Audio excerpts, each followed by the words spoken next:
Welcome to How We Heard It, the podcast about music, pop culture, movies, and more, with your hosts Wayne Bledsoe and Chuck Campbell. Marhaba, Bahrain. This is Chuck Campbell. Gesundheit. With Wayne Bledsoe and John Baker.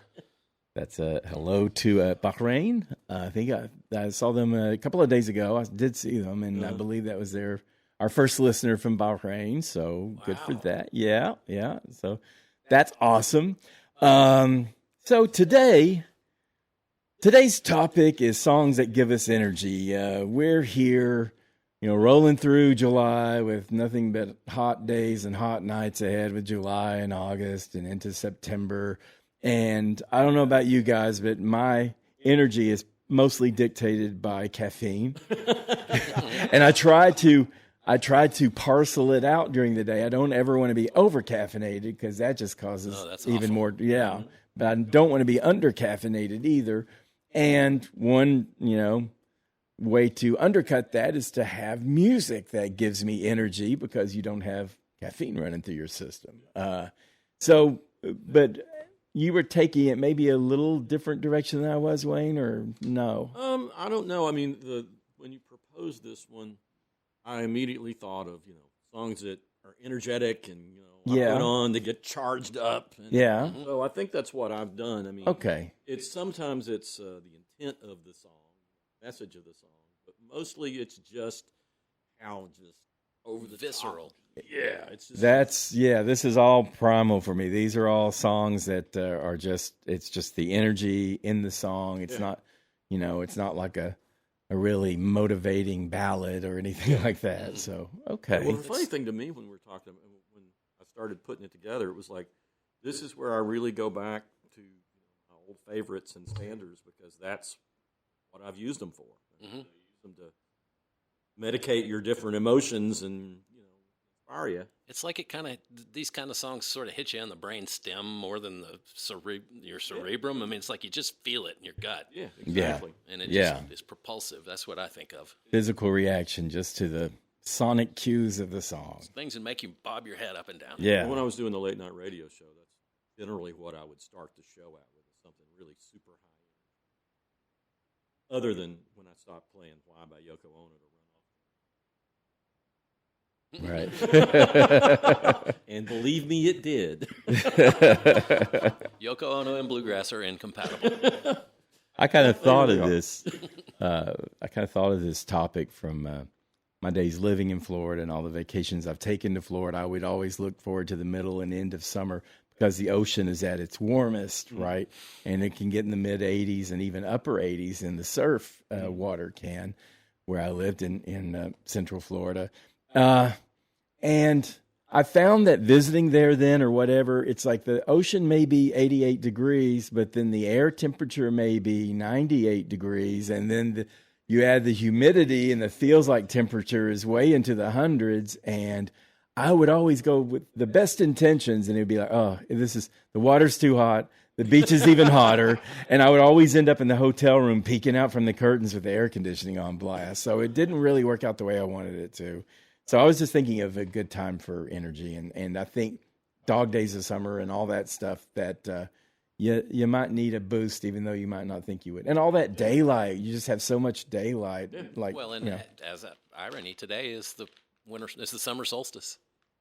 Yes, when you hear people who hear this a month from now, I know, say, but we recorded this on the summer solstice. You bring up extra daylight. Yeah. And this is right, and. Will still be long days of the year, for July. Months to come. Yeah. I still miss it when it's the opposite. Oh my gosh. Yeah. Oh yeah. I still would take this over winter. How I feel about winter. It's still light at 9:00 here. And in the winter, it gets dark at 5:20 in the afternoon. That's just horrible. Well, so I kind of did a more like you guys. I didn't really do any research. I just started writing down songs, and there's some overlap here because we've done motivating songs before, songs to change your mood and stuff like that. But I think this time we're really looking for the physical reaction to the songs rather than, hey, this is an uplifting song or something like that, right? For the most part, yeah. There's a couple that are both. Yeah. I've got some exceptions too. Yeah, but mostly it's just, this is going to pump you up. Yeah. Arnold. So I've only got 2 songs from the 70s, and that's 78, because when I went back and I was thinking, I was thinking of disco era and all that stuff, songs from when I was a kid and everything.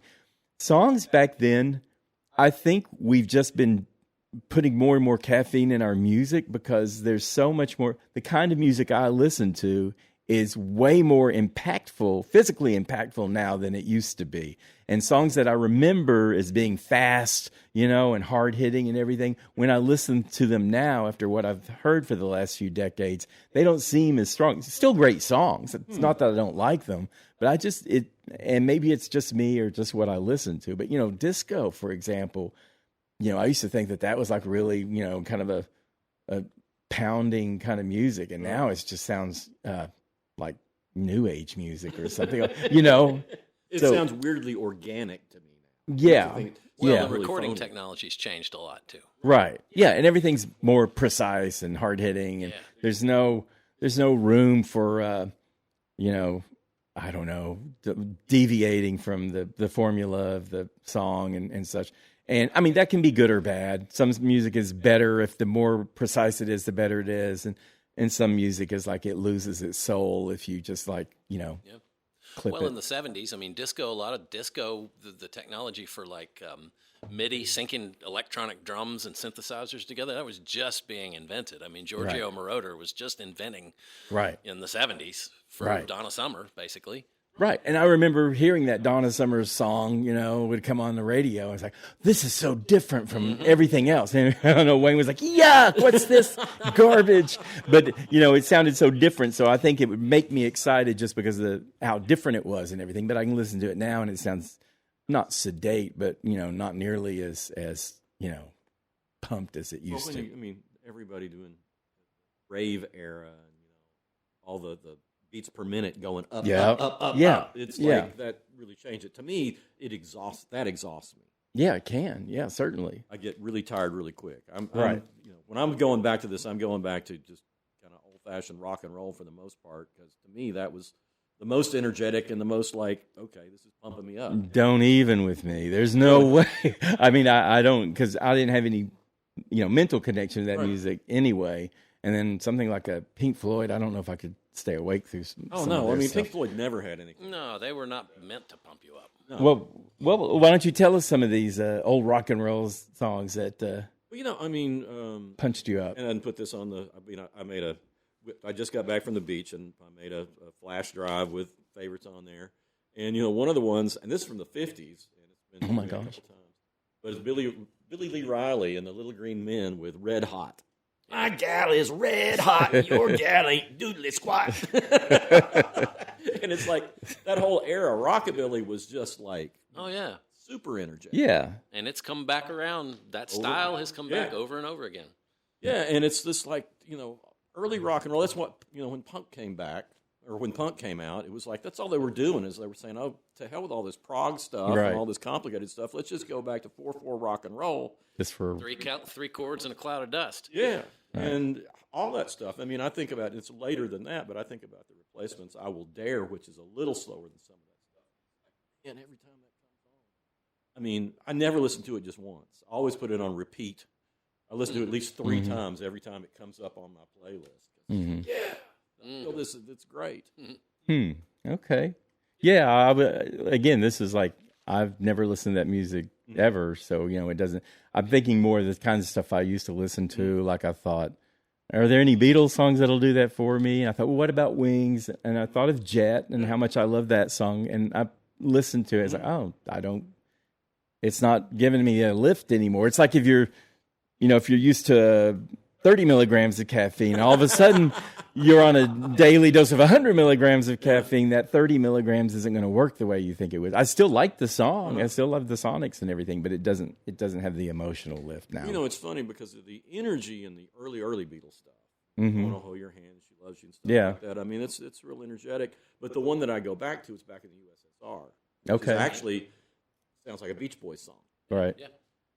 And it's, Chuck Berry and all that stuff, it all goes back to that. But it is funny because after all these years, it does seem a little slower than it did when I listen to it. because there's been so much stuff. That's well, thanks for giving me a a little acknowledgement there. Yeah, so it just does when you're just, and plus, I went down the, dance music and pop music and that path, with my career and everything, Right. and everything just gets faster and faster and faster. And But that's what I was saying before, is like that exhausting.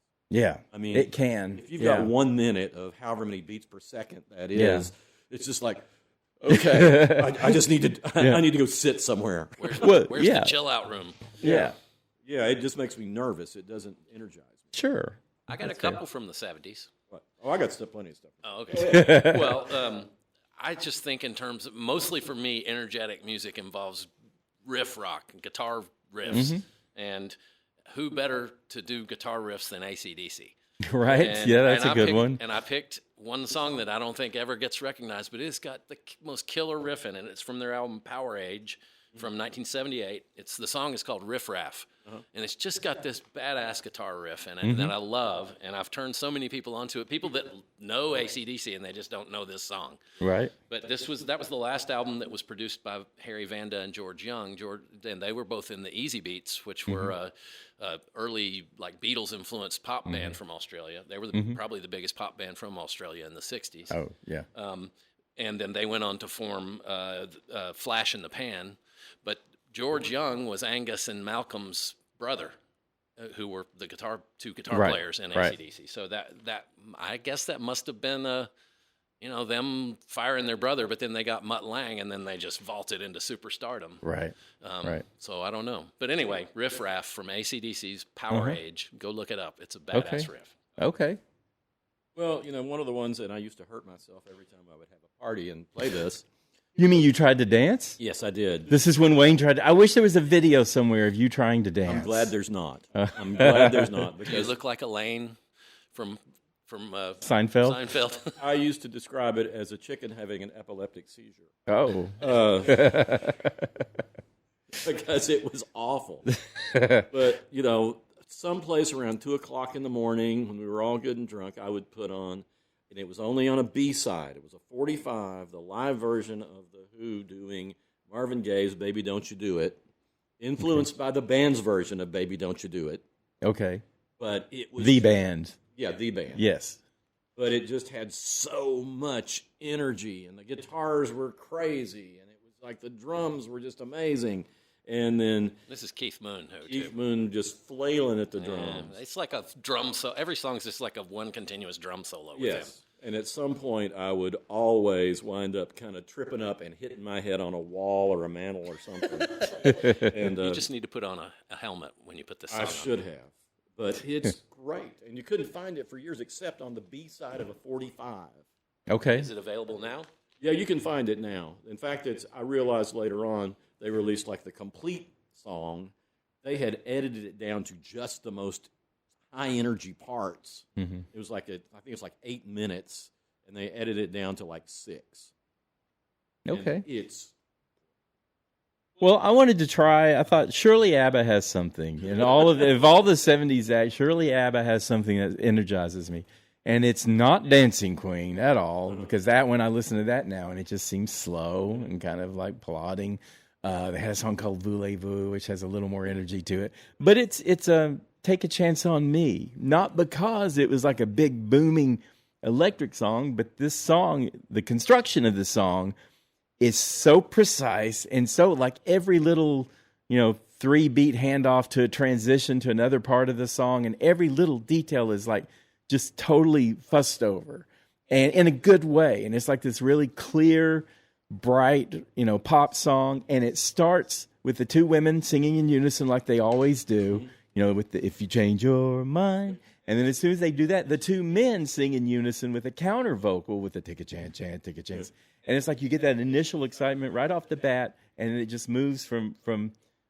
There's so many pieces to that song you would never know. It just sounds like a simple pop song, just a playful song about desire and all that, but it's got so much to it. And so that one I just react to because it is pretty up tempo and everything, but it's the little pieces that are all playing out, and I'm hearing all the little bits of it. I've never been a big ABBA fan, but I got to say that's pretty hard not to like that song. That's a really hard song to dislike. Yeah, I think so. I agree. And then as far as disco, I just did Knock on Wood, Amy Stewart. I know that's a cover of someone you've talked about before. Because Eddie Floyd did the original Okay. Knock on Wood. Okay. Stacks. Yeah. Well, Amy Stewart hit number 1 with it. And why I picked that one, it's the only disco song on here, is there's just so much muscle in the rhythm and the beat, and then she's got this just power vocal singing, and it's just this big dovetail, and it's real brassy too, so I don't know. It's when I'm listening to most of these disco songs, they don't seem to have the oomph in 2026 that they did back then, but this one's still packed a punch. So I've pulled that out as my token disco song. I don't have any disco songs. I've got some that resemble disco. Okay, go with those before I go to one of my old standbys. My wife and I go to music festivals often. We just got back from one, Bonnaroo. And at a previous Bonnaroo, we discovered this band. I'm not exactly sure where they're from, but they're called Chick Chick Chick. It's spelled 3 exclamation points. Uh-huh. And they are a dance band, and the lead singer, we came up with, he's a cross between Mick Jagger and Richard Simmons. He does all the 70s disco dances. They probably have more in common than you think. Probably, but the idea is just kind of wonderful. Sorry, go ahead, John. But the song is AM FM, and it's from 2010 from their album Strange Weather, Isn't It? I love this band. It's not normally my stuff, but I love this band. They're just fun to watch. We've traveled to see them. We flew to Chicago to see them. I can't tell you what album. I know I've reviewed them before because the syndicate was like, "What is this? Did you forget what the band title is?" Or because you have to explain what it looks like, and that doesn't translate well in print. No, it doesn't. But check out. They're great. Well, I'm going back to. The Kinks came out. You Really Got Me is like burst of energy. Every time I put that on, it picks me up. Dave Davies' guitar solo in that is just manic craziness. And in the beginning of punk, the beginning of heavy metal, everything comes from that. But then, in the 80s, after they had gone through their rock opera stage and everything, they come back and they release Around the Dial. It's just like every time I put that on, I crank it up in the car, and it's like they've discovered big, loud, distorted guitars, and it's like, but you got that, and you've got Life on the Road off Sleepwalker, and you got 20th Century Man off Muswell Hillbillies, which is one of those things that starts so slow, and it builds, and it builds, and it builds, and then it's by the end, it's just like, I love that. I got so many songs like that. That's just songs like that too. Especially when they kick off. From the get-go, they're strong. And it's like, but that's the slowest part of the song. Yeah. It just builds and builds and builds. And I love how they reconcile those at the end sometimes because everybody goes a different direction. Well, with this one, it's like, starts off with just a strummed guitar, and then you hear a bass, and then you hear the drums, and then you hear an organ, and then you hear the slide guitar, and it's just like they add every little element as it goes.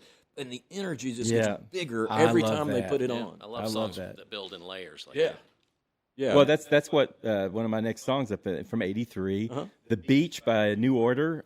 It's an instrumental version of "Blue Monday," which was a hit song for them. And "The Beach" is, like I say, it's just instrumental, and it just starts out with that. And it's very electronic, but the layers.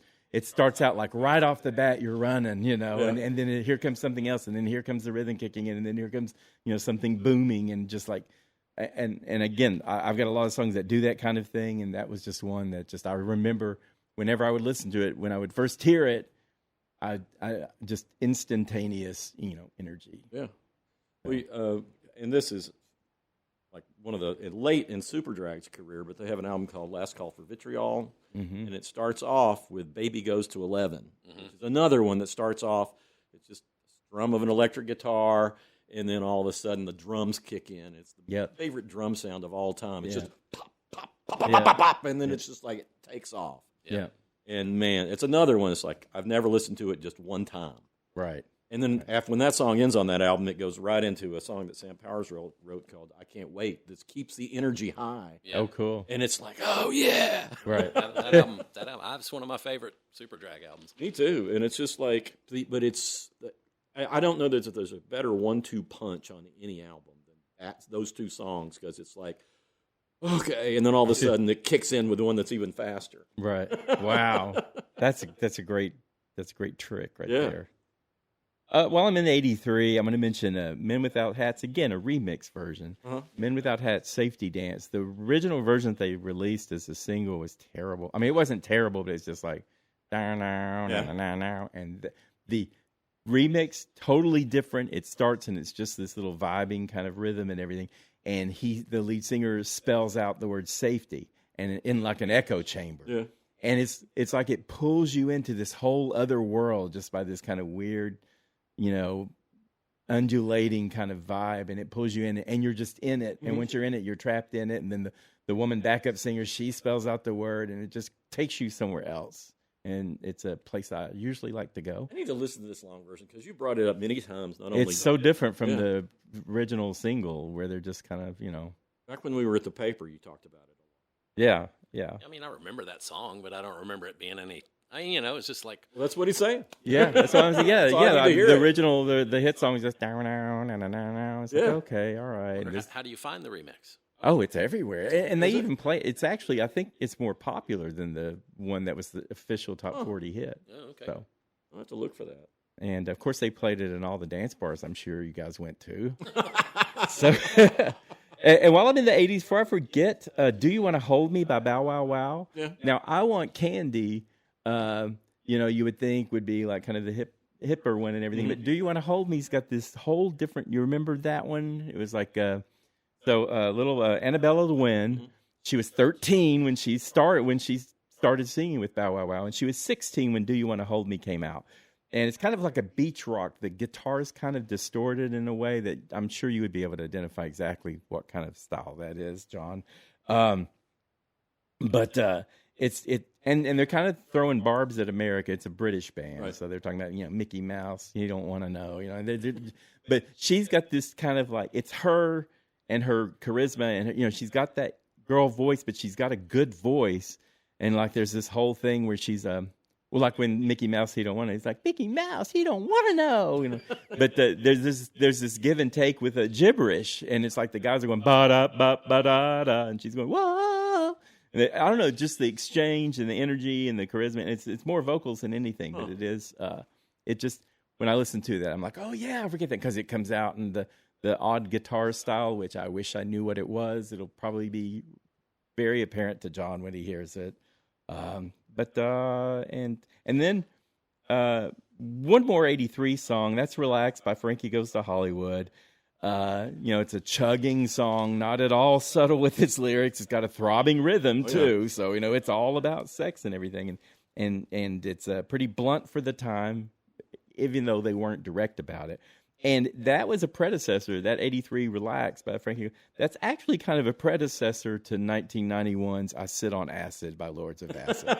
Because if you think about it, they're both sexual. And the lead singer of I Sit on Acid, I think it was Jade For You instead of Lady Galore. But it was more explicit and more of the rolling kind of electronic. So because of Relax, we ended up with... I'm sitting on acid. That's one of the that's one of those things you don't play for your mom. No, well, I don't know your mom. Maybe. Well, if you're talking about the '80s, and I'm going to have to go around because I didn't put mine in chronological order. I didn't either, and it turns out I have more '70s than I thought. Yeah, well. But you're in the '80s. So. I'm in the '90s now. I have one '80s song to go back to. Okay, well, Queen's "Don't Stop Me Now." Okay, yeah. And what's funny about that is I always loved that song, and then the Vandals did it, which are an Orange County, California punk band. Right. And they did it sped up. Oh, wow. And it's like, as much as I like the Queen version, I think I like the Vandals version better. It's just like, by the time it's over, it's like you're shaking. There's so much energy in it. I wish I could do my beats per minute talk because I can't remember exactly where the cutoff is, but there's a certain, there's a level for mid-tempo and then up-tempo, and then there's a point where the DJs and everything don't want to go past because then people become scary, And it seems like it might be like 180 beats per minute is like as much as people can withstand before they just lose their mind. I think I may be off on the numbers there, but anyway. Slower and going back to the 70s. David Bowie's Rebel. Every time it comes on, man, that fires you up. Yeah. That great guitar sound. Yeah, and then he did a cover of Chuck Berry's song Round and Round. It's on. I got it on that first David Bowie box that came out, Sound and Vision. But it was like a B-side during the Ziggy Stardust era. And man, it's another one where it's like I like Chuck Berry's version, but with Mick Ronson on guitar and the energy just cranked up a little bit, and David Bowie just going after it. It's great. I mean, you cannot not want to move when you hear it. One of David Bowie's greatest strengths, I think, was that he always found the most cutting edge guitar players. Yeah. He always had great guitar players. He discovered Stevie Ray Vaughan pretty much. Oh, wow. Yeah, well, he gave him a national following for sure. Yeah. I mean, he was sort of a regional blues guy. He was a great guitar player, obviously, but David Bowie put him on Let's Dance, which people hate that song. I don't mind that song, but mainly because of his guitar playing. That's kind of the only thing I like about that song, But, and there's, from the 70s, Elvis Costello's remake of Nick Lowe's What's So Funny About Peace, Love, and Understanding. It didn't really pump me up so much. It inspires me. It pumps me up, too. I crank it up really loud when I listen to it. Well, from the 70s, how about Cheap Trick Surrender? Oh, yeah. That's just a great song. We've talked about that song, I remember. The song that you didn't know. I didn't know. I'd never heard it. It wasn't a top 40 song. You guys, it was like, I guess on, rock radio, so you probably heard it over and over and everything. It's just anthemic. It's great guitar stuff, and the sad part of it is all of those 70s CBS Cheap Trick records sound horrible. They need to be remastered.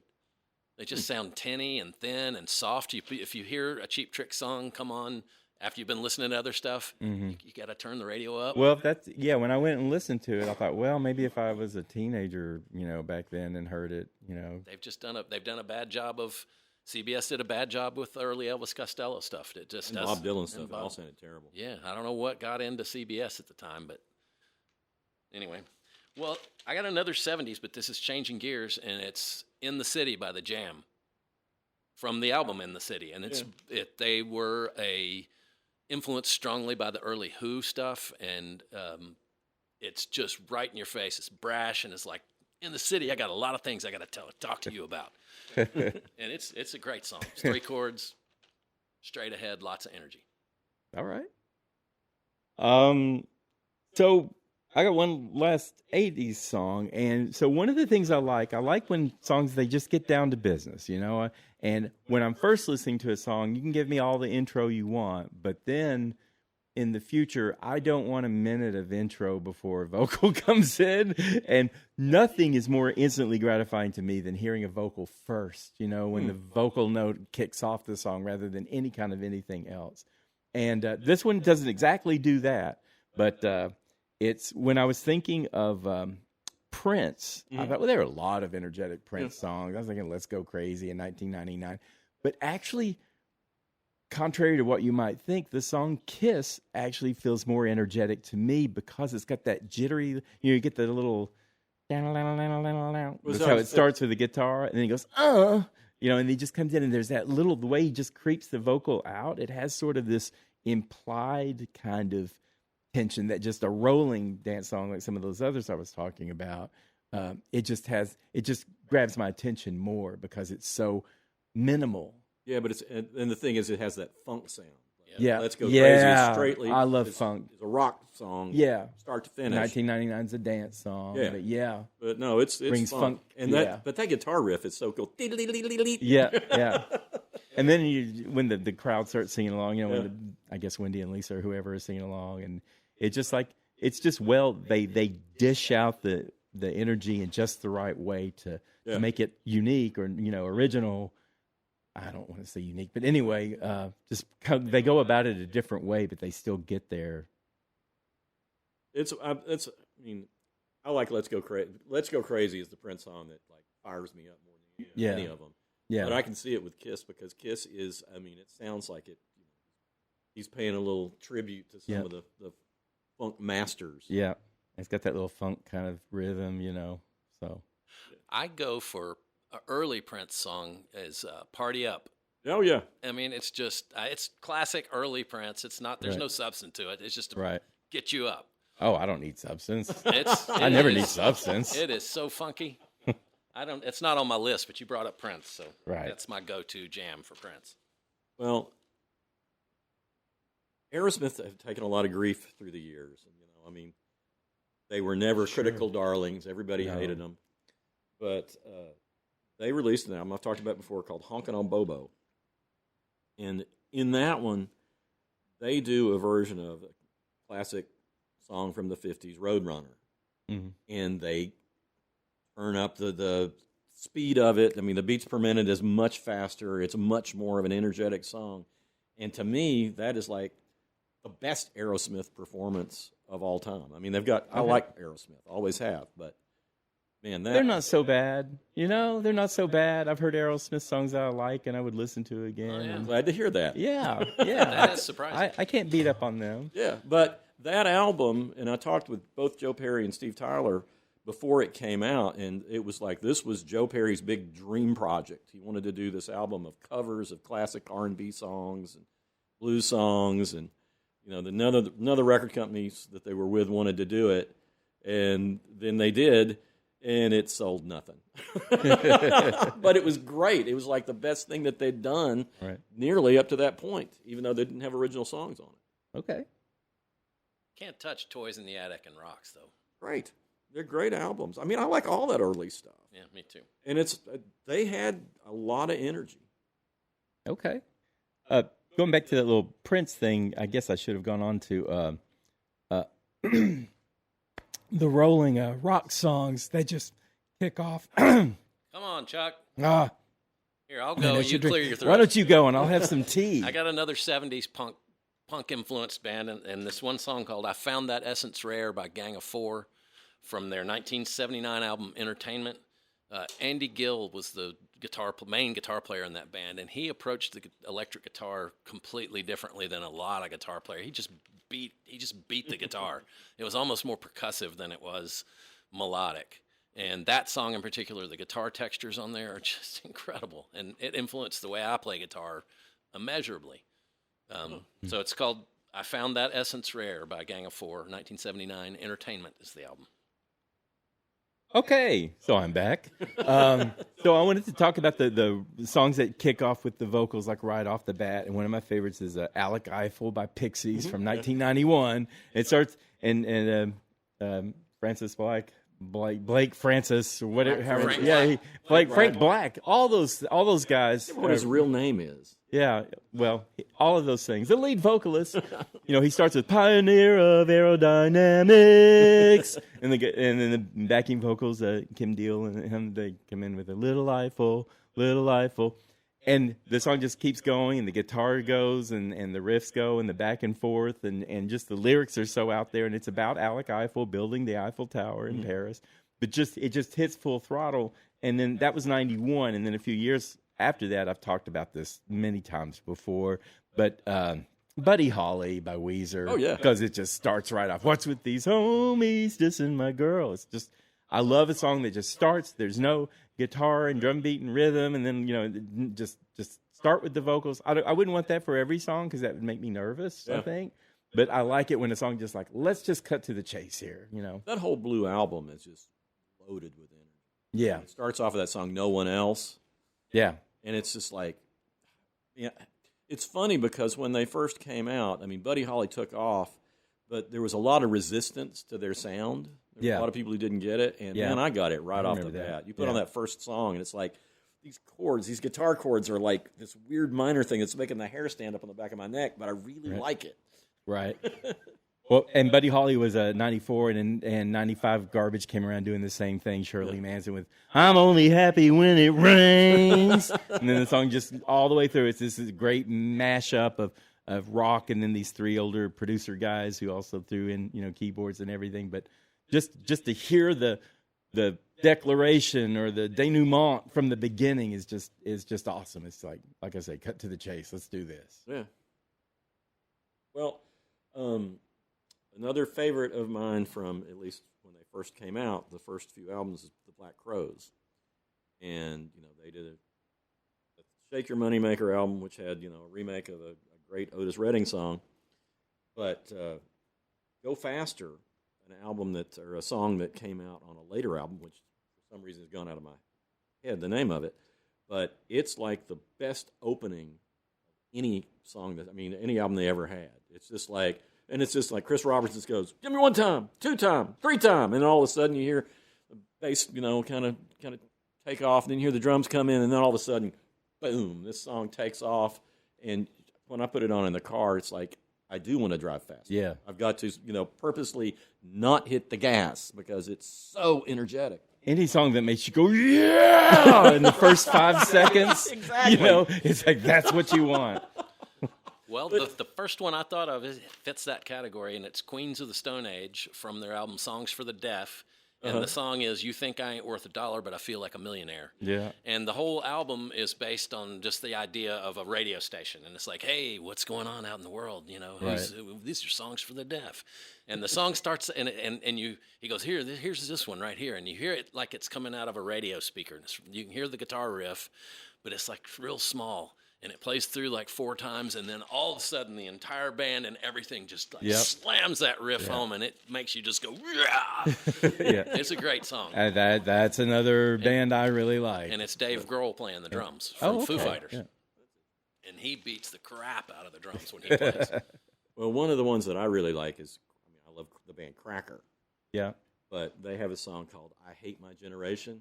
And by the time it's over, it's like, yeah, I kind of hate my generation too. I'm really enjoying this. But the thing about it is, it's like David Lowery, the lead singer songwriter, he has such a great squall when he's I hate my generation. You're like, yeah.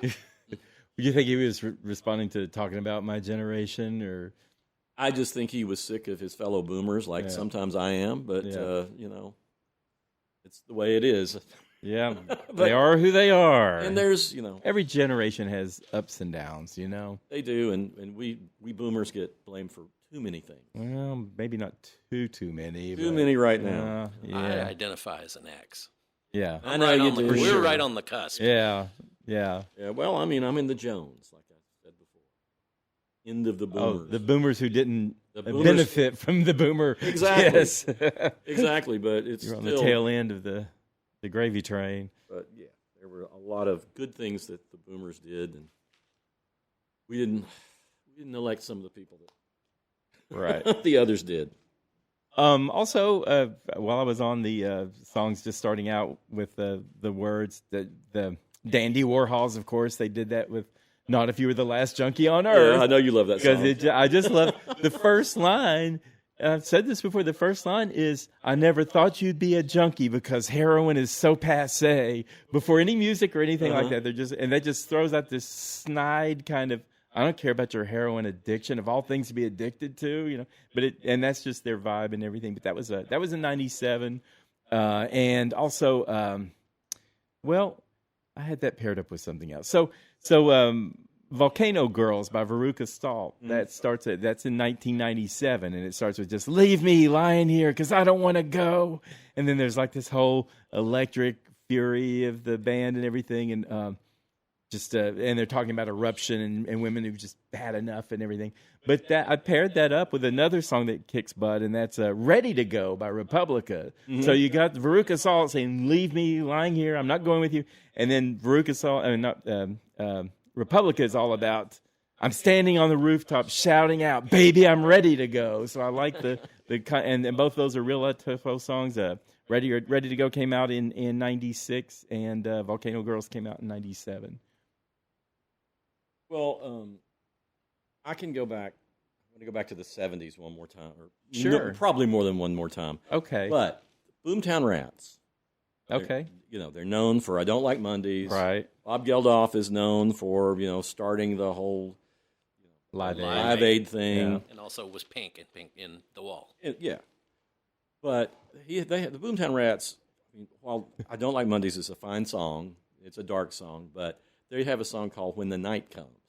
Okay. About working your lousy day job. Right. And then when the night comes, forget about the day that brought you here. Right. And it's just like the energy and the sentiment of, I'm having a rough day at work, but at night I'm going to do something stupid and be happier. Right. I think Is that an up-tempo song? Very up-tempo. I don't think I've ever heard. How many beats per minute? I have no idea, but it's 178. It starts The verge of insanity. Right there. I'm totally wrong about that. I'm sure I am, but anyway. But it starts off again with like a couple of just real hard acoustic guitar strums, and then kicks in, and it's like, oh yeah, this is exactly what I needed at this moment. Yeah. Well, when I thought of Chick, Chick, Chick, I also thought of LCD Sound System. Yeah. And the song North American Scum from 2007, their album The Sound of Silver. And I've seen these guys live, and man, they get people up on their feet. They're just all about driving dance music. I like this band too, John. You're dragging out all the bands that I like here. I love this band. But it was between North American Scum or Daft Punk is Playing in Our House, which is probably one of their bigger hits, which is a great song. Yeah. Yeah. But in this, he talks about, people think that we're from Europe. We're not. We're North American scum. Well, because of what you said, something that just starts out with just the words and the lyrics, I hadn't remembered this song. And it was like, what is that song that's nagging at my head? And it's Power Man 5000 from the 90s with the soundtrack to A Fake Revolution. Okay. And it starts off with, I'm not a spaceman, but on the other hand. And it just like goes off. Yeah. And so all of a sudden the music comes in. It's like, yeah. Yeah. So it's one of those things that my kids kind of, I'd interviewed them and I liked them okay, but my son Andrew was crazy about them. Yeah. And the rest of them. I liked them too. Yeah, they were really good. What's going on with you guys? I should have some overlap. Some 60s gems or something now. Okay, well, this is kind of a flip side to the Prince thing, and it's also starting with the words, and it's Alanis Morissette's You Ought to Know. Yeah. And the thing about that, it doesn't come on powerful, but the anxiety, you can feel her unnerving tone where she just comes in like, I'd like you to know that I'm happy for you. It just, but that little tremor in the voice, and then the music kicks in, and then it does what we like so much, the layer and the layer and the layer. And then, she's screaming and everything. And then it ends with a cappella kind of yelp. So it's great. And again, it's like, it doesn't have to be in your face volume-wise, but just to have an unnerved voice, which nobody was comfortable with when that song came out. It was like, what's wrong with this gal? She needed to be in a hospital or something. And she kind of did. But I like how they just played it. And it's like, we're going to put something right up there to start with. We're not going to lead into it. We're not going to dance around it. It's like, here she is, totally crazy, and she's going to go off. And you knew she was going to go off. It was like, they lit the fuse right from the beginning. 181 beats a minute. Is it? Oh, at the end of the song. Yeah, sure. Because 180, go beyond that and you go crazy. Yeah, 180. Yeah. All right, how about this? Death Cab for Cutie, I Will Possess Your Heart from Narrow Stairs in 2008. It doesn't start, it's kind of low key, right? But it adds layers and layers. And I've often thought this bass player must be either on some really heavy drugs or he's on some higher level of meditation, because it plays the same bass part for like 9 minutes. Wow. There may be a bridge in there, I'm not sure, but it's a really creepy song. It's about, you don't know it yet, but you're going to be mine. Bass players are just wired a little differently. Well, it's not that the bass player didn't write it. Ben Gibbard wrote the song, but the bass player just plays the same thing over and over and over. But keeps adding layers, and by the end of the song, you're rocking your head. Right. It's a great song. It's from Narrow Stairs, 2008. Yeah. Okay. Well, that reminds me of Joe Jackson. You probably remember the bass player's name, which he's forgotten right now.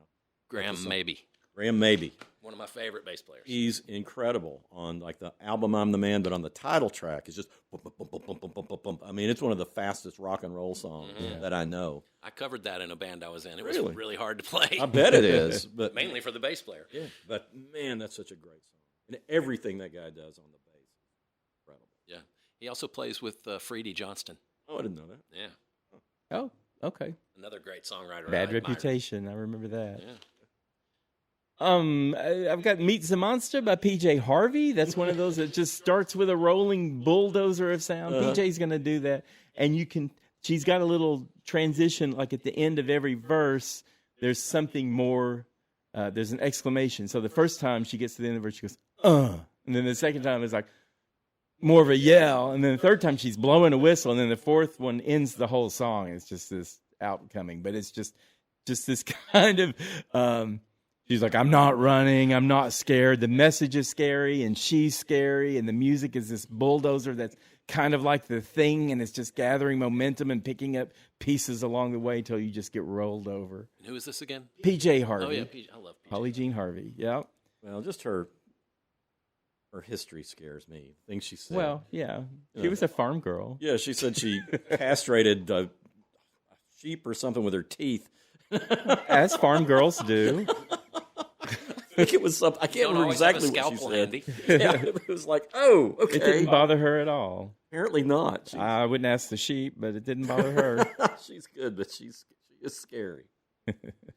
Well, going all the way back to the 60s, I thought about the animals with We Got to Get Out of This Place and It's My Life, which are not that fast, but still, when you listen to them, it's like, yeah, okay, this is what I need to hear. Yeah. I'm going to go on and do everything and be happy. Yeah. Yeah, that's what I mean. There are different ways to do this. They don't have to be fast. It doesn't hurt, but they don't have to be fast, and they don't have to be in your face. You know, they can be subtle or just have some kind of nervous energy to them, or just a crazy singer or something like that.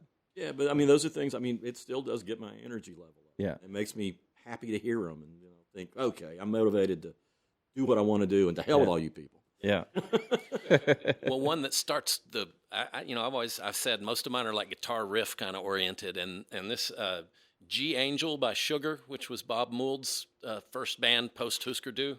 It's from 1994, and it starts off with the main riff of the song just blasting out of the speakers right off the bat, and it just keeps going and adding more layers as it goes, and it never lets down the energy level. It's a great song, G Angel, and I almost picked out from that same band, That's a Good Idea, because it's got some really cool guitar stuff in it too, but G Angel's much more just four on the floor, rocking straight ahead right off the bat.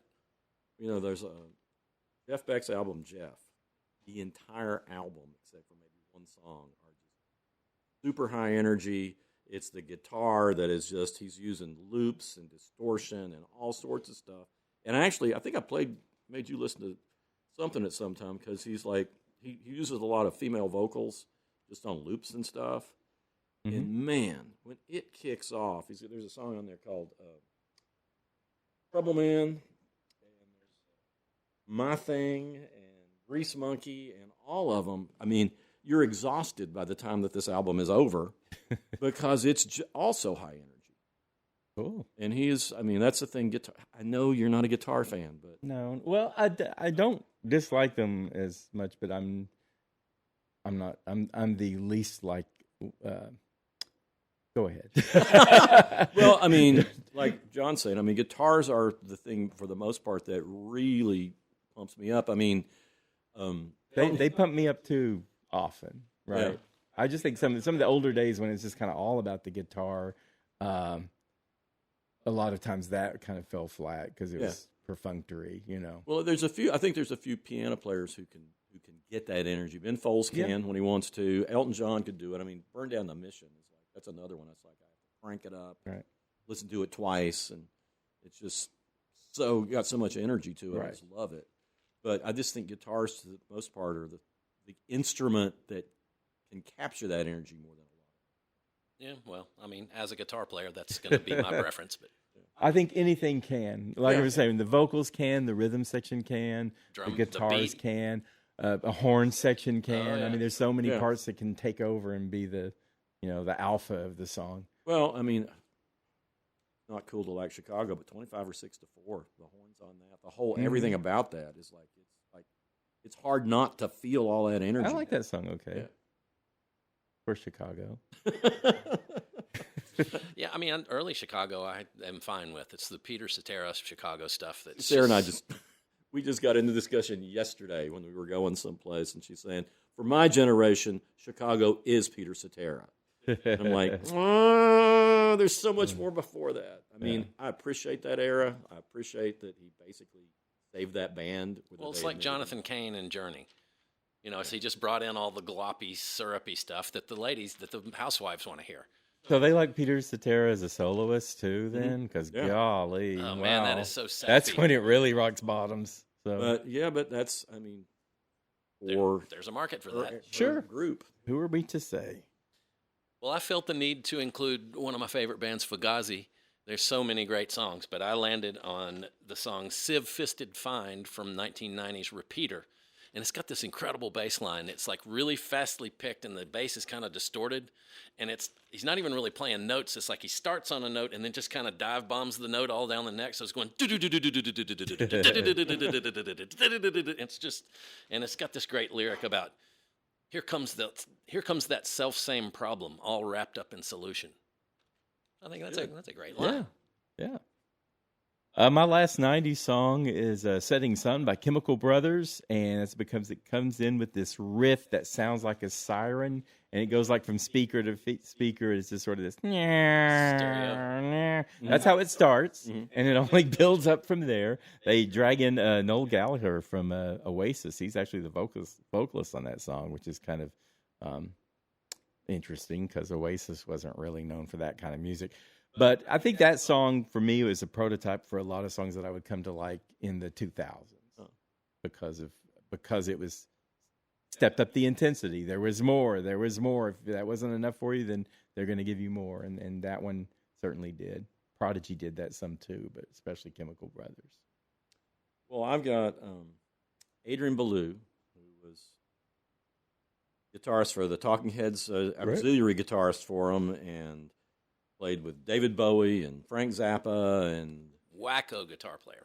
Great, crazy guitar player. But my favorite thing that he ever did, and it always pumps me up, makes me feel good, is a collaboration with somebody who didn't know he was collaborating with him. A fellow called Prophet Omega, who was like a radio preacher living in Nashville. And he became like this cult thing where musicians discovered him and started listening to him. And Adrian Belew had recordings of his little sermons, which were more motivational than religious. Mm-hmm. And it's a song called I Am What I Am from the album Young Lions. And he's just, Prophet Omega is just saying, I am what I am, and that's all that I am. And he's talking about you just got to accept yourself, and you are what you believe you are. Didn't Popeye already say that? Yeah, well, that's part of the reason I like it. Okay. But Adrian Belew just adds this guitar stuff and these beats behind him that just, it drives it home, and you think, yeah, this guy he really is a prophet. He really is great. He is who he is. That's right. Well, I think they must have used some of that same prophet on the David Byrne, Brian Eno, My Life in the Bush of Ghosts, because there's all kinds of like radio preachers going, ah. Oh, those are different ones. But I remember hearing I Am What I Am on that record. Oh, really? Huh.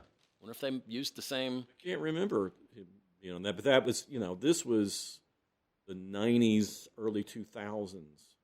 Well, because My Life in the Bush of Ghosts was probably 70s, 80. Yeah, I want to say 79 or 80. Yeah. Popeye predates that, guys. I'm glad you can go back further than, you could go back to... I saw cartoon reruns. 1932 or whatever it was when Popeye premiered. Well, I got one that may overlap with you, Chuck, a little bit. I wonder what you think of Stereolab. Oh, I love Stereolab. Letitia Sadier. Yeah, the song is Nihilist Assault Group from 1994. Mars Audiac Quintet is the album. It's kind of droney, and it's got these real sing-song layered vocals with Letitia Sadier and the other young lady that sings. But I think the secret weapon in Stereolab is the drummer. Sometimes, absolutely, yeah. His name is Andy Ramsey, and he's just propulsive drummer. Yeah. And that's what saves a lot of the Stereolab stuff from kind of sinking into sort of boring, and the drums just pick it up. Yeah.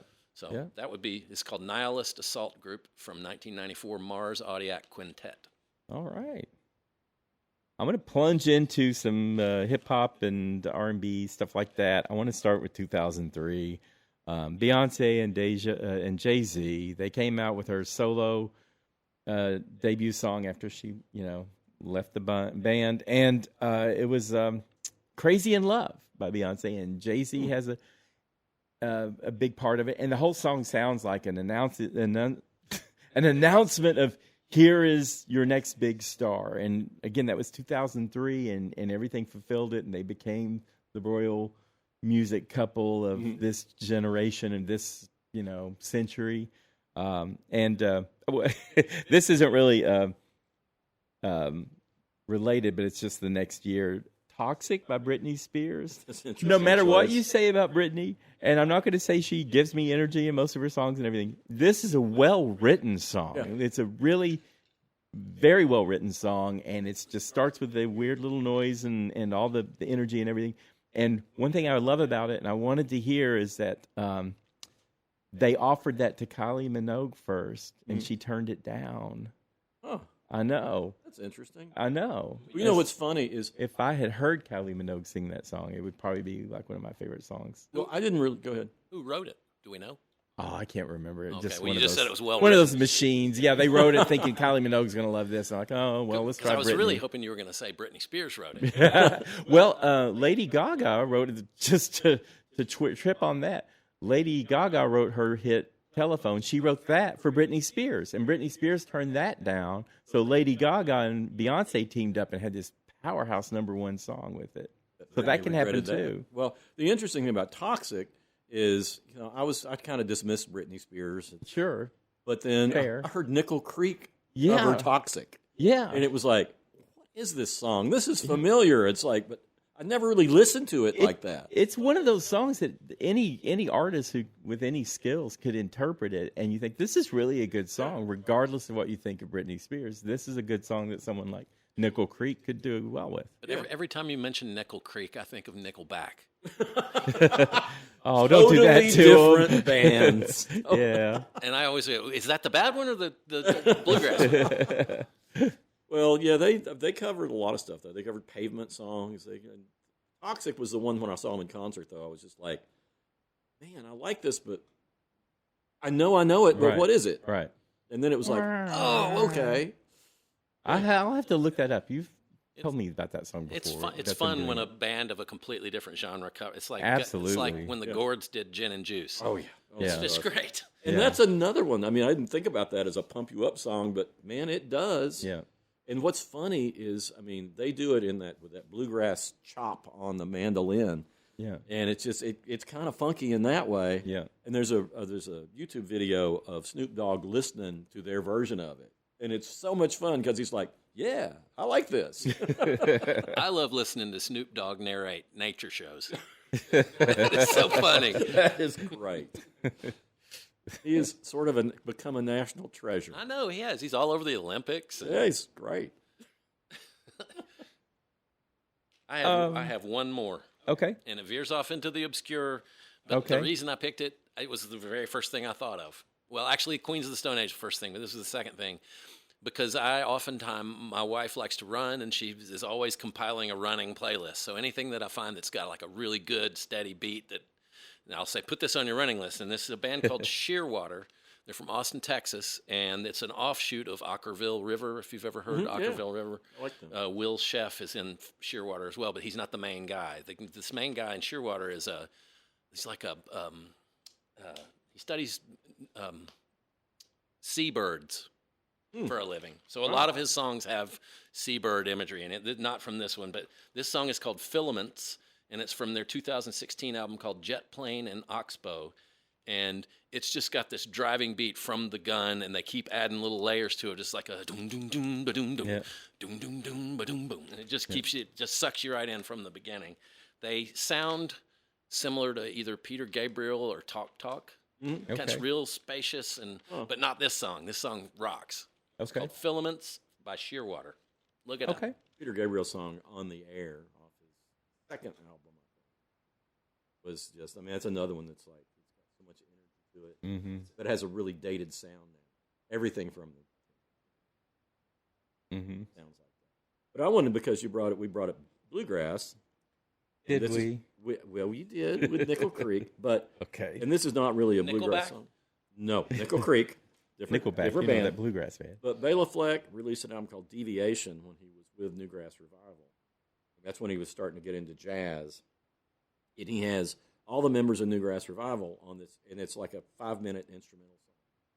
But it's just like all the best stuff about that band and him in just like a pumped up version. It's like I said, it's not bluegrass. It doesn't have that kind of bluegrass has that kind of a drive, but it doesn't generally energize me. But this does, because this is just it's got more of a beat to it, a different kind of beat, and it's terrific. But you get to hear Bela Fleck do things on the banjo that nobody else was doing at the time. Great guitar player, great mandolin player, and great bass player with John Cowell.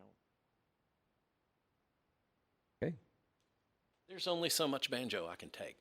Well, the only other Same. instrumental song I put on here. Well, but that's one you should listen to because I bet you won't even think about the banjo that much, even though that's what opens it. It's very different. So which album is this? Deviation, and it's a title track. But my buddy Donald Brown, who's a great jazz player, he's got a funk jazz song called Reruns of the 70s, called from the album At This Time of My Life. And it's like, I think it's about 7 minutes long. Gets me going. And you've heard it because it was that compilation we put together. We put a CD preview. compilation. Okay. Yeah, for the entertainment section. Who was it again? Donald Brown. Okay, Donald Brown. I think I'm on that one. You are. Lindsay Weir is on that. Yeah. Thing we put together. But anyway, it was like, I told you I wanted to kick off the album with it, and you said, we're not going to kick off this album with a 7-minute jazz song. So I think it's on the end, but it's a good ending. It's a good ending, yeah. Well, I mean, in general, you're looking for a broad audience. 7-minute jazz openers, probably not your... It's going to weed out a bunch of people. Yeah, it's going to weed out some people. But it's mostly funk. But it's really good. Yeah. But that was, absolutely, yeah. I will never forget when I was trying to make the list. Yeah. It is like you said that. No. We're not starting with this. No. Sequencing. Sequence, yes. I've sequenced a lot of albums, and hardly anybody takes my advice. Kevin Abernathy just did. I sequenced his. I'm awful at sequencing songs together. I hate doing that. Well, most people are. It's like it's a real art, but it's I mean, as a reviewer, I really catch on to sequencing, and I'll think, oh, what's this song doing here? I mean, it just that's one skill. I'm not much of a musician, obviously, but that's one thing I think. I can tell this comes next, and this is where the tone is. Well, when we were talking about it, and this is the attitude of so many people, it's like, well, you put the best song first. And it's like, no, you don't. No. Name your favorite albums and tell me if the best song is the first song. It's so interesting to me how the best song on an album is often track 3 or track 7. Mm-hmm. Have you noticed that? It is. It's just like it is really weird, but just all the time you'll be like, so. Well, what I told him, and when I tell people when we talk about sequencing, is like the first song has to be the song that draws you in. Yeah. And then the second song has to be like a punch. Yeah. And once you do that, then you can go on, and it's like, I want to hear the rest of the album. Right. But never put your best song first. No, because people will lose the momentum and interest will just fade right away. You're going to put that song on repeat and not listen to the rest of the album. And I want do it that to a lot. draw you in and pull you through it. Yeah. Just buzzing through here. So Hollaback Girl is not the kind of song that gives me energy and everything, but I thought about Gwen Stefani coming out with the lyrics, and it reminded me that the year before she had this song called What You Waiting For, which is kind of similar, and it starts with that tick-tock, tick-tock and everything, and I went and listened to that. It's like, this is a great song. This is a better song than Hollaback Girl, I think, and part of that's just because of the fade. But I wanted to mention a couple of kind of songs that are really made to make you work out or whatever, and that's one is Crazy with Pitbull and Lil Jon. Those two together anyway, but it's just this stirring kind of hip-hop song and just about getting stupid and sing-along rhythm and everything. And then that was 2008. In that same year, Kevin Rudolph and Lil Wayne came out with Let It Rock, which is absolutely a chest press song. There's just nothing else it can be. And it's a perfect matchup of catchy pop rock of Kevin Rudolph and, of course, rap, with Lil Wayne. The songs I was mentioning with the Chemical Brothers set up, I think these came along in 2008. There was a song called Electric Circus by Popoff, and it's like a long version of adding a layer and adding a layer and adding a layer, and it's instrumental. It's kind of like the son of New Order's The Beach. But anyway, it's Electric Circus by Popoff, and it just gets bigger and bigger, like this morphing kind of monster. And one that I just and there's a Higher by Destructo, which is this careening song. It's got that same careening type sound that Chemical Brothers had. And it's like you're watching some kind of race or something, and the only lyrics are higher, baby, get higher, baby, get higher, baby. And there's like little breaks just for those, and then it just careens even more. So it's that stack it on kind of stuff.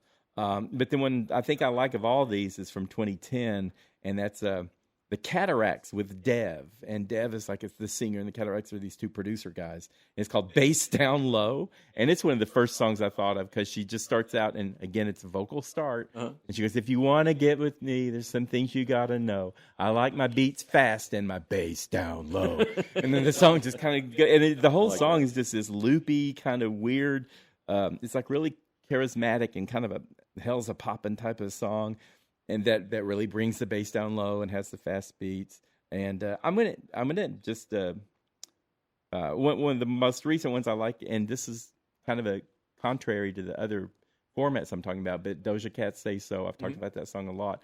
Very subtle song, and it's very mesmerizing. And like the safety dance I was talking about, she pulls you into this other world. But the kicker in that is her rap, and the rap is like every 3 lines, it gets faster and then faster and then faster and more explicit and more explicit. And you just get assaulted by her rap. And then it slides right back into her little mesmerizing sing-songy kind of verse, which I think is really clever. And then the most obvious to tie it up to the ABBA song that I was talking about with every little piece making a difference and starting with a cappella is Taylor Swift, Shake It Off. Very obvious one there, but that was, she starts it. She's got that friendly voice. Everyone liked her then. It's really a feeling that we all have about being put down and everything and just shaking it up. So it's got a good positive message.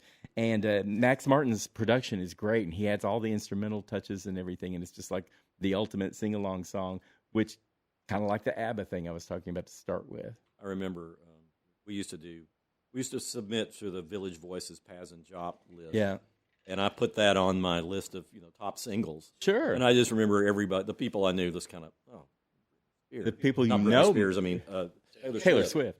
And it's like, it's a great single. Yeah. Anyone who sneers at Taylor Swift is like, well, you're just doing that because you're arrogant or something. Yeah, you just need.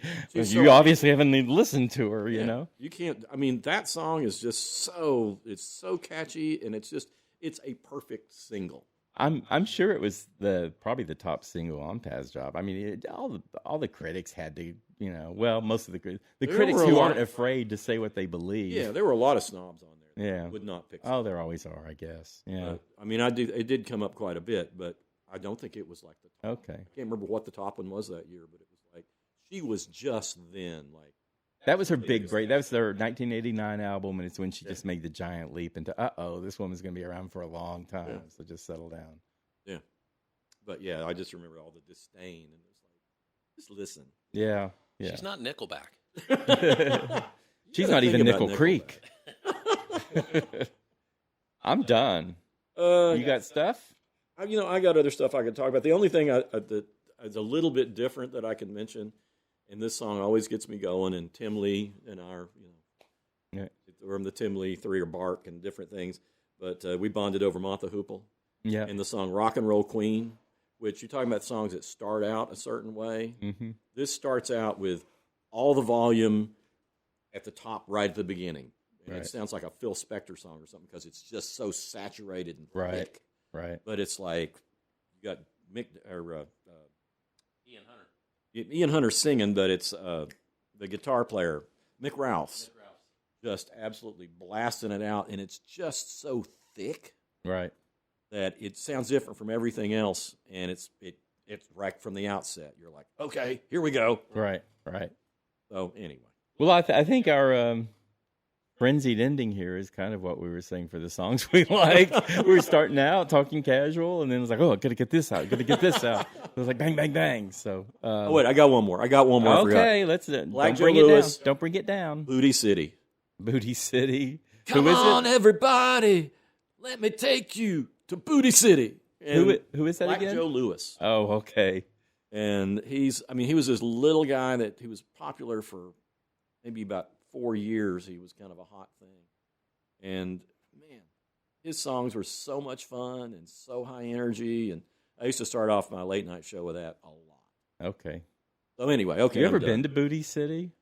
I've always wanted to go. You shouldn't talk about it. Anytime I'm with Leslie, I'm in Booty City. I hope she doesn't listen to this. All right. I'll do a recommendation. Okay. I have to talk about Olivia Rodrigo's new album. I've been talking her up more than any new artist, I think, of the past couple of years. It came out June 12th.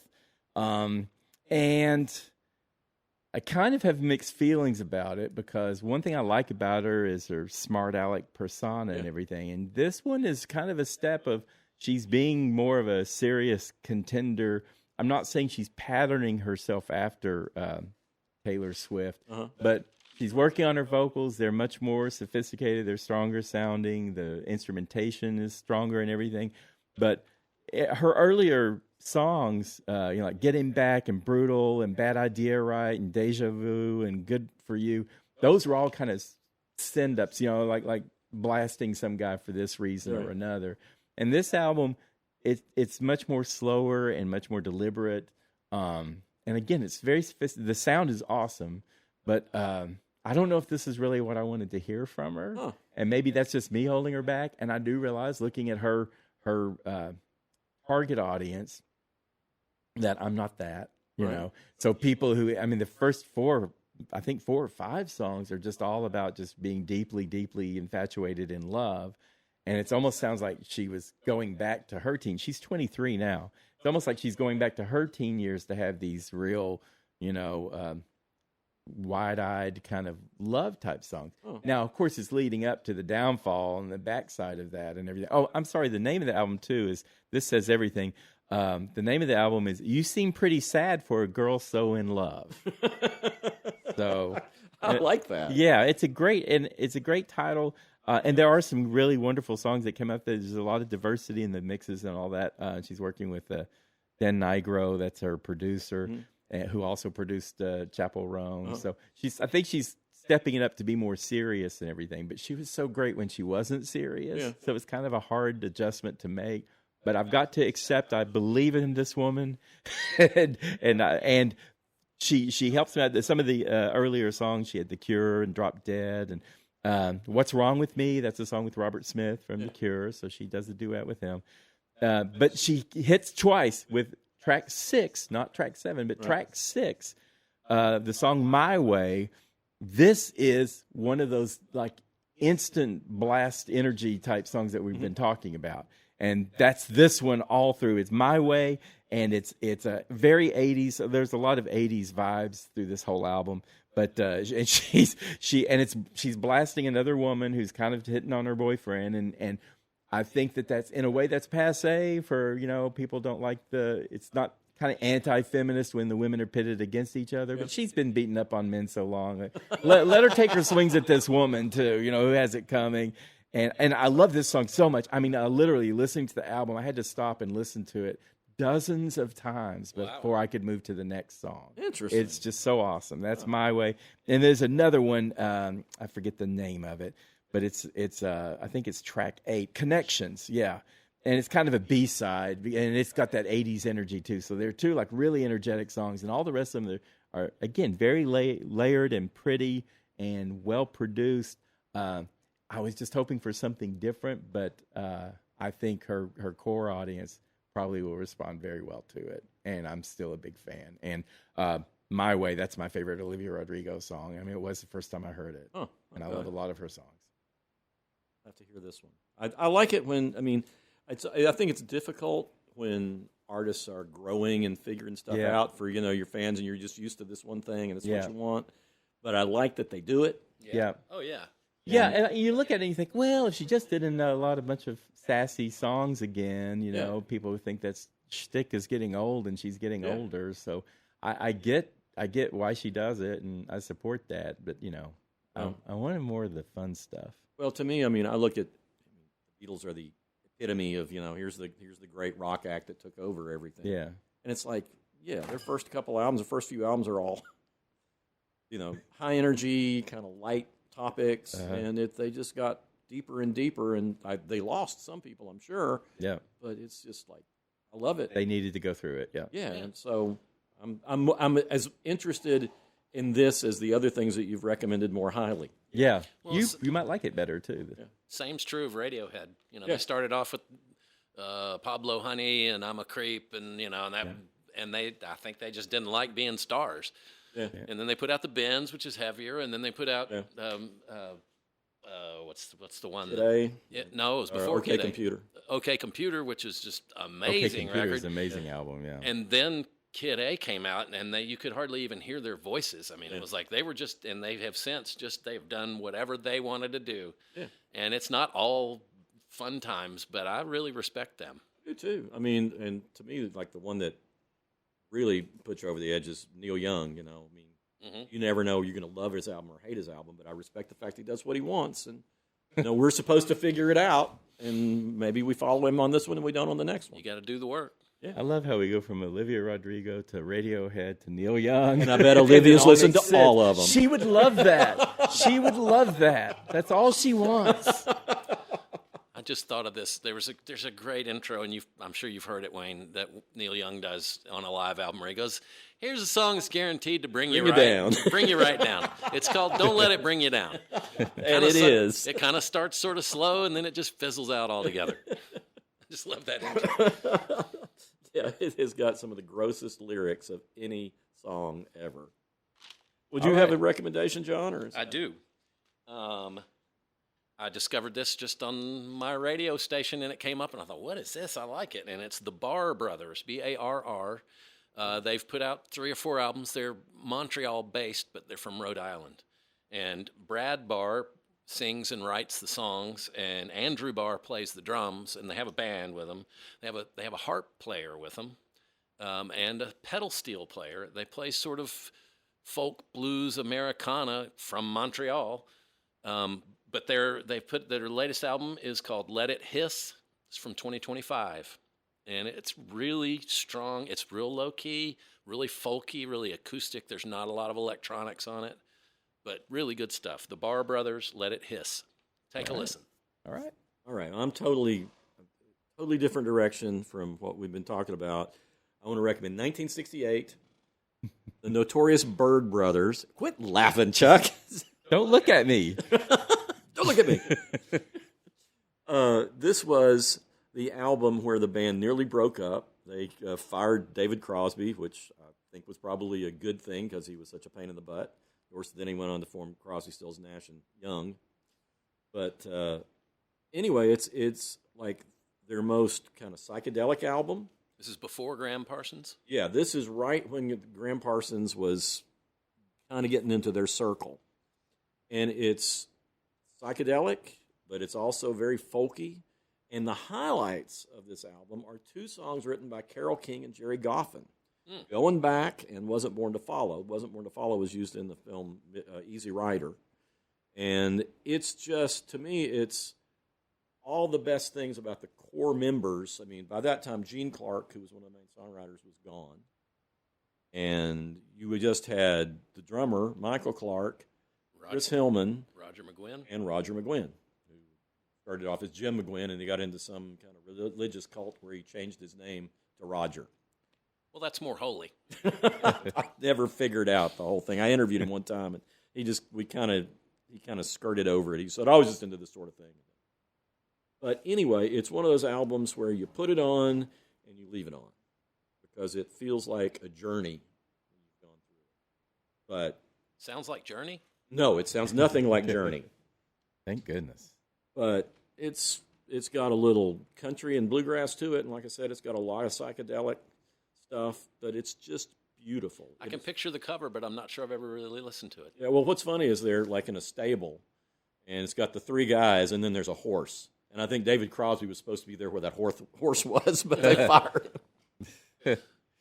So he's a horse's ass. Well, they had said something similar. Well, let's not go any further with that. No, I interviewed David Crosby. We are in Bahrain. Yeah. Well, I interviewed David Crosby. For now. He was an interesting interview. All right. Well, I can go straight into the movie recommendation. Sure. It's a documentary on HBO called The Crash. Oh, yeah, I've seen that one. Oh, my gosh. It is about... The Crash? Yes, a group of young people, one of them being a teenage girl, and she was driving the car, and the car is like, we don't know exactly why the crash happened, but it seems very intentional into the side of a building. And everyone dies but this one girl. The car. They're all teenagers. Well, I think her boyfriend may be 20. Oh yeah, he was a little older. He was older. But they were young people. They were young people, and it's just one of those documentaries where it starts out, you think one thing, and then it slowly turns. Yeah, and then at the end of it, you're still not quite sure what the motivation was, but you got a good idea, and it's just toxic people. Oh, okay. Yeah, I was fascinated with that. It was. I mean, it's one of those things where you think I shouldn't be as interested in this as I am. Right. Because it's really, I mean, it's just one little incident, but you've got interviews with her parents and different people who knew them, and they all have different ideas, and they're all finding out things as the story is going on. The interviews are going on, people are finding out. But it's riveting. And all it's right. brand new on HBO. Okay. I found on Netflix a live Loudon Wainwright concert from 2018 called "Surviving Twin." Yeah, and it's him on stage. He's playing and singing, but he's also talking about his grandfather, Loudon Wainwright, with no numbers, and then his dad. And he talked about his dad, and he talks about himself, and he talks about Rufus, and just parenthood in general. And at one point, he says, "My grandfather married my grandmother in a suit that he bought from so-and-so," and he turns around and he pulls it out, and there is the suit, and he puts it on, and it fits him perfectly. It's his grandfather's suit that he got married in. It's really great, and Loudon Wainwright is just such a... Is it performance, or is it doc? I mean, it's a performance. He's mostly... It's him on stage. It's him on stage. It's a lot of him playing his songs, but also a lot about him talking about his relationships with his parents and grandparents and his children. And it's appropriate for Father's Day. Yeah. Well, it came out about the same time he put out his. It's not quite an autobiography. It's more like a David Sedaris thing, where it's like memoirs, but called Liner Notes. And it's really good too. But it's funny because he's so much better on stage doing that than he is, because I've got the audiobook of it. It's better seeing him and hearing him tell those stories. He's such a thoughtful songwriter and interesting. He'll say a line and you think, wait, that was a weird way to phrase that, but I think he did that on purpose because he means for you to think about these things. Yeah. So anyway, it's called Surviving Twin. It's on Netflix. Loudon Wainwright III. Really good. All right. Wayne, did you tell me that Lauren saw Backrooms? And she liked it. She did? Okay, because you were thinking that maybe you would see it. And right, I haven't seen it yet. Okay. But, well, I'm not going to give that much away about it. I don't think I can give anything away. That's the thing. It. She didn't tell me too much about it either. No. Well, I mean, you can't. I mean, I don't even know. I don't want to say I don't know what happened, but it's just kind of a. But anyway, Backrooms. It's a psychological horror film, and it's directed by Kane Parsons, who I think is just 20, and it's kind of. It's only partially based on this, creepypasta, like the lore that they create online, and people, Todd's looking at me like, what are you talking about? Yeah. So there's kind of this lore about the premise of Backrooms, and some people are turned off by it because it doesn't really follow everything that's been online. The Parsons just shifted right into making a movie based on just how he wanted to. Right.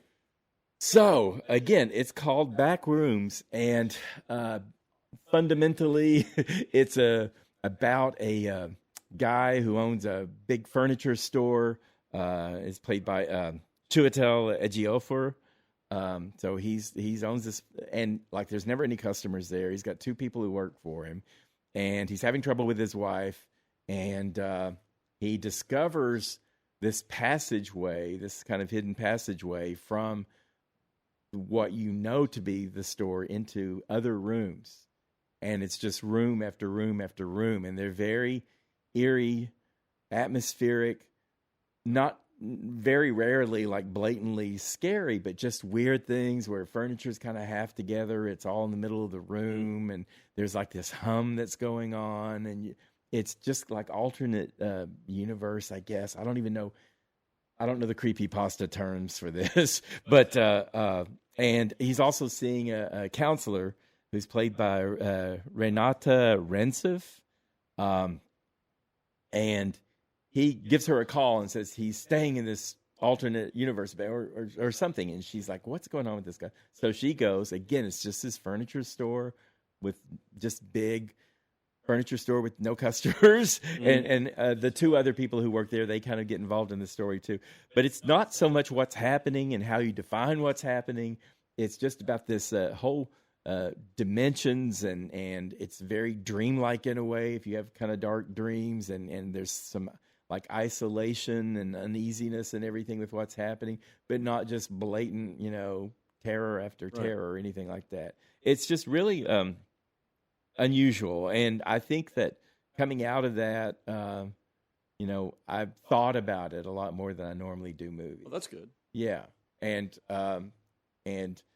you're, if you just need everything tidy and spelled out for you after you see a movie, don't. Yeah, don't even bother with this one if you want everything to be fully explained, because there's some explaining that can't even be done. There's some found footage scenery. It's a found footage part of it. I think that's the first part of the movie, actually, where someone kind of ventures back there.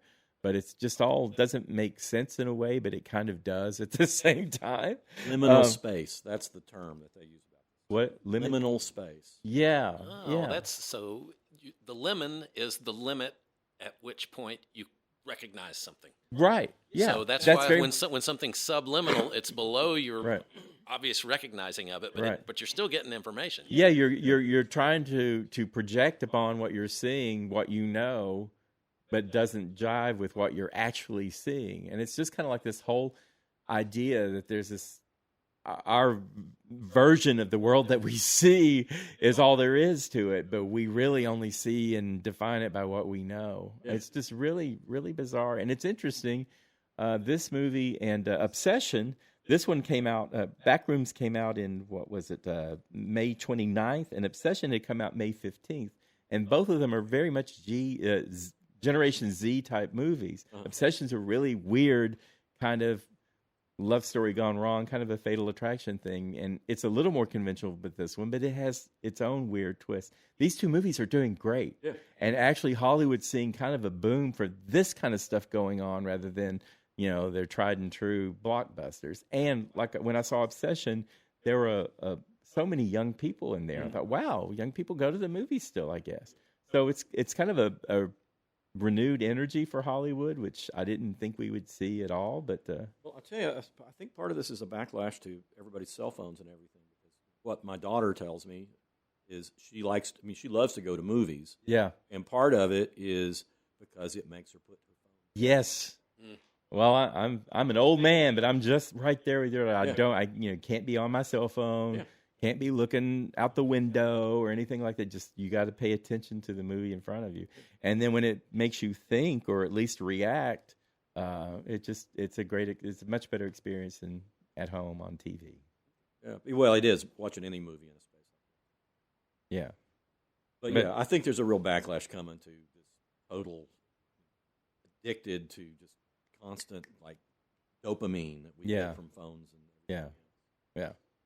But yeah, well, sounds good. Yeah, I think Backrooms is good. And there is a backlash for people who are already into that world before the movie came out, because the movie doesn't even address a lot of things that are, part of the lore. Yeah. But that's good, because if it went too deep in that, I think people would just be like, I can't watch this.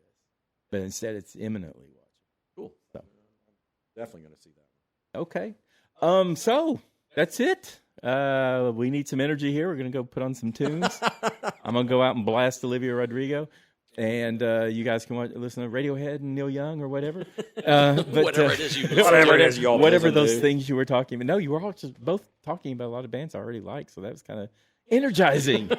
Unexpected.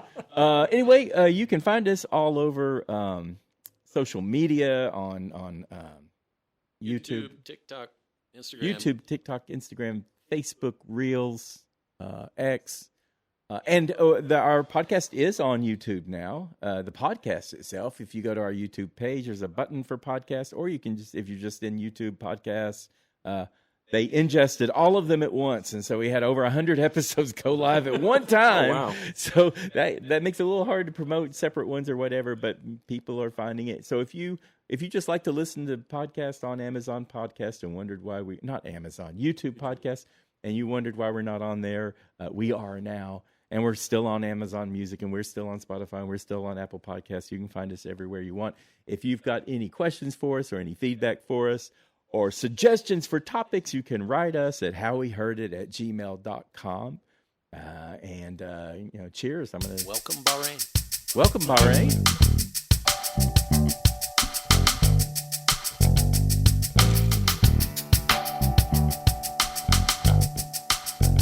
You've been listening to How We Heard It with Chuck Campbell and Wayne Bledsoe, a podcast about music, movies, art, culture, whatever it is that's on their mind. How We Heard It was recorded at the Arbor Studio in Knoxville, Tennessee by me, John Baker. How We Heard It is a Cozy Planet production. If listening to this podcast has given you a burning sensation, then we recommend you sit in a hot tub until your symptoms fade away. If you'd like to reach out to Chuck or Wayne or even me, you can send an email to howweheardit@gmail.com. So thank you for listening, and come on back and we'll have another episode for you next week.